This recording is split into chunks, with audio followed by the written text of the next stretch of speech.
नमस्कार दोस्तों, मेरा नाम है प्रशांत शर्मा और आज हम एनालाइज करेंगे रेस्पॉन्सिव इंडस्ट्रीज लिमिटेड को। बात करें तो कंपनी पीवीसी बेस्ड प्रोडक्ट बनाती है। काफ़ी सारे अलग टाइप के प्रोडक्ट्स हैं और बहुत सारी इंडस्ट्रीज में अलग अलग चीज़ें इनकी यूज़ होती हैं। कंपनी एक स्मॉल कैप कंपनी है और आज की इस वीडियो में इसी कंपनी का हम फंडामेंटल एनालिसिस करेंगे और डिटेल में हम कंपनी का फंडामेंटल एनालिसिस करेंगे। सबसे पहले कंपनी का पूरा बिजनेस प्रोफाइल चेक करेंगे, उसके साथ साथ कंपनी पिछले 5 साल के फाइनेंशियल चेक करेंगे जिससे हमें कंपनी के रेवेन्यू और प्रॉफिट के बारे में अच्छे से नॉलेज मिल सके। और लास्ट में हम कंपनी की वैल्यूएशन करेंगे कि आज की डेट में कंपनी का जो शेयर प्राइस है वो इसकी अर्निंग के हिसाब से हमें सस्ते शेयर मिले या फिर महंगे शेयर मिले। यानी कि अगर हम आज की डेट में अपना पैसा इस कंपनी में इन्वेस्ट करना चाह रहे हैं तो क्या ये सही समय एंट्री लेने के लिए या फिर अब हमें वेट करनी चाहिए। दूसरी बात, ये जो वीडियो है अपने सब्सक्राइबर्स की डिमांड पे बना रहे हैं और अगर आप भी चाहते हैं कि किसी कंपनी का फंडामेंटल एनालिसिस करें तो हमारे वीडियो के कमेंट बॉक्स में आप उस कंपनी का नाम लिख सकते हैं और हम कोशिश करेंगे कि जल्द से जल्द वीडियो बना के आपको उसके बारे में इन्फॉर्मेशन दे दें। और हम बात करते हैं अपनी कंपनी रेस्पॉन्सिव इंडस्ट्रीज के बारे में। जैसे हम बात की थी कंपनी पीवीसी बेस्ड प्रोडक्ट बनाती है, तो कौन कौन से टाइप की कंपनी प्रोडक्ट बनाती है। तो कंपनी जो मेन प्रोडक्ट्स हैं वो है vinyl flooring, synthetic leather, luxury vinyl tiles and shipping ropes. तो कंपनी काफ़ी सारे डिफरेंट प्रोडक्ट बनाती है। कंपनी की जो मेनली जो टाइल्स वगैरह हैं वो फ्लोर के लिए यूज़ होती हैं। जो विनाइल फ्लोरिंग कंपनी बनाती है वो फ्लोरिंग के लिए काम आ जाता है। और जो सिंथेटिक लेदर वगैरह है ये सोफ़ा सेट की जो अपहोल्स्ट्री होती है वो है, कार की जो सीट्स होती हैं उसके सीट कवर बनाने में, इस तरह की सारी चीज़ें कंपनी जो प्रोडक्ट्स हैं कंपनी को यूज़ होते हैं। और बहुत सारी इंडस्ट्री जैसे रेजिडेंशियल के अंदर हो गया, कॉमर्शियल स्पेसेस है, हेल्थ केयर, ट्रांसपोर्टेशन, जो बसें होती हैं, ट्रेन्स होती हैं, उसकी फ्लोरिंग वगैरह कंपनी काम करती है। तो काफ़ी सारे कंपनी अलग टाइप के प्रोडक्ट बनाती है और काफ़ी सारे अलग अलग इंडस्ट्रीज में वो यूज़ होते हैं। उसके बाद बात करें तो कंपनी इंडिया के अलावा काफ़ी अच्छा एक्सपोर्ट भी करती है और बहुत सारे अलग कंट्रीज में कंपनी का माल बिकता है। फिर बात करें कंपनी की ब्रांड रेपुटेशन की, तो कंपनी काफ़ी अच्छा ब्रांड होल्ड करती है और मार्केट पोजीशन काफ़ी अच्छी कंपनी। बात करें तो इंडिया की सबसे बड़ी विनाइल फ्लोरिंग मैन्युफैक्चरिंग कंपनी है और वर्ल्ड वाइड बात करें तो टॉप 5 प्रोड्यूसर में से एक है ग्लोबली। तो काफ़ी अच्छा कंपनी रैंक होल्ड करती है।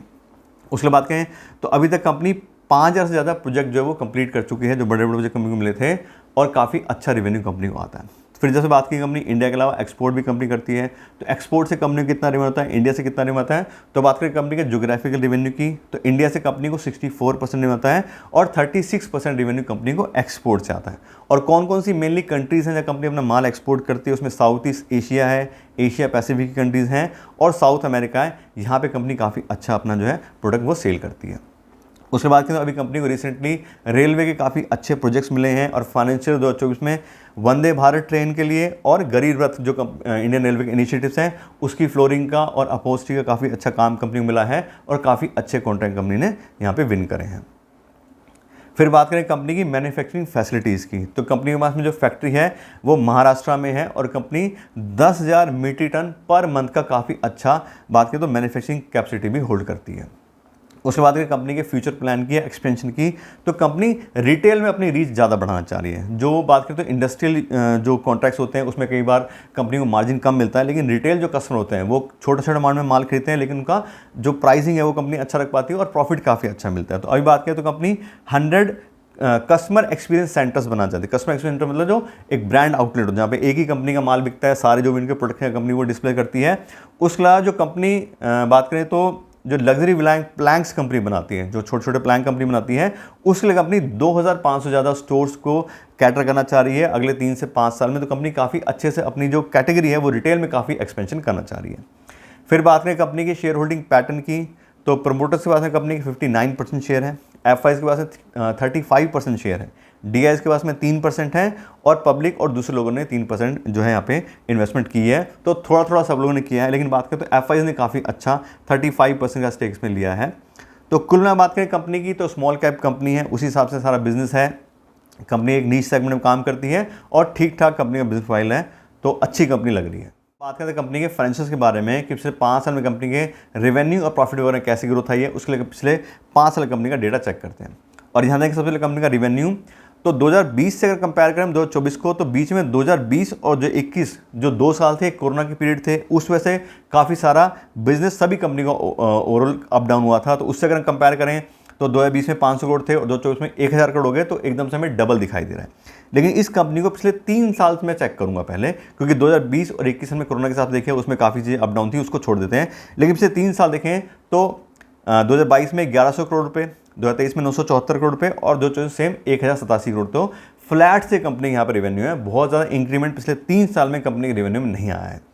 ऐसी बात करें कंपनी की ऑपरेटिंग प्रॉफिट की तो 2022 में 10%, 2023 में 11%, 2024 में 22% आ गया है, तो वो अच्छे से इंक्रीज हुआ कंपनी का ऑपरेटिंग प्रॉफिट। लेकिन बात करें तो पिछले 4 साल की, तो पिछले 4 साल का डेटा जो मैंने कंपनी का चेक किया है 2020 से लेकर 2023 तक, वो कुछ खास नहीं है। सिर्फ 2024 कंपनी का अच्छा हुआ है क्योंकि कंपनी का यहाँ पे ऑपरेटिंग प्रॉफिट मार्जिन इंक्रीज हुआ है 22%, तो इसी वजह से कंपनी का प्रॉफिट काफ़ी अच्छे से इंक्रीज हो गया है। उसके बाकी जो पैरामीटर हैं वैल्यूएशन के, वो सारे इंक्रीज हो गए हैं। लेकिन कुल मिलाकर बात करें तो 2020 से लेकर 23 तक बहुत ज़्यादा ग्रोथ कंपनी में नहीं आई है, और सेल्स तो अभी बहुत ज़्यादा इंक्रीज नहीं है पिछले 3 साल में।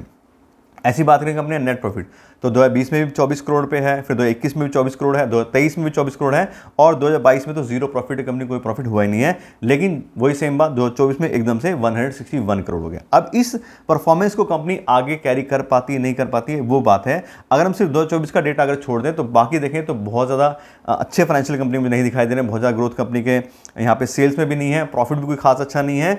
तो उस हिसाब से देखें तो कंपनी के ठीक ठाक फाइनेंशियल्स हैं। ऐसे देखें फ्री कैश फ्लो तो पिछले 5 साल से कंपनी 3 साल नेगेटिव फ्री कैश फ्लो में गई है, तो कंपनी फ्री कैश फ्लो भी मैनेज नहीं कर पा रही। छोटी कंपनी है, बार बार उसको अपना पैसा जो है अपने बिजनेस में इन्वेस्ट करना पड़ रहा है।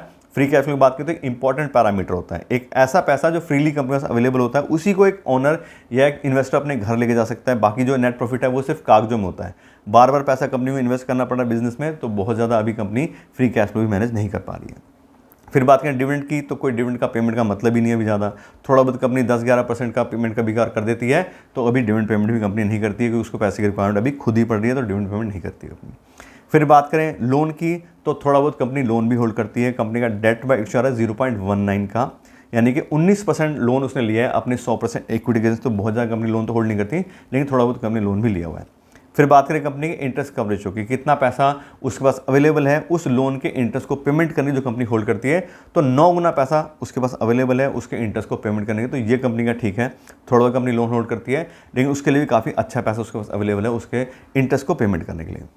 फिर बात करें रिटर्न ऑन इक्विटी की तो लास्ट ईयर कंपनी रिटर्न आ रहा है 15% का, लेकिन जैसे 5 साल के एवरेज देखें तो सिर्फ 6% की। तो वही जैसे बार बार मैं कह रहा हूँ कि 2024 में कंपनी का प्रॉफिट बढ़ गया, उसका मार्जिन बढ़ गया, तो इस वजह से सारे नंबर्स उनके बढ़ गए हैं कि हाँ भाई इतना ज़्यादा हमको ग्रोथ आ गई, सब चीज़ें हैं। लेकिन कुल बात करें पिछले 5 साल की तो 6% कंपनी का ROE आ रहा है, तो कंपनी बहुत ज़्यादा अच्छे फाइनेंशियल होल्ड नहीं करती है, ठीक ठाक कंपनी फाइनेंशियल है। बहुत ज़्यादा कंपनी के बात करें तो सेल्स में भी ग्रोथ नहीं आई है, और प्रॉफिट भी में सिर्फ 1 साल का इंक्रीज़ होता दिखाई दे रहा है, बाकी सब चीज़ों पहले से डाउन थी।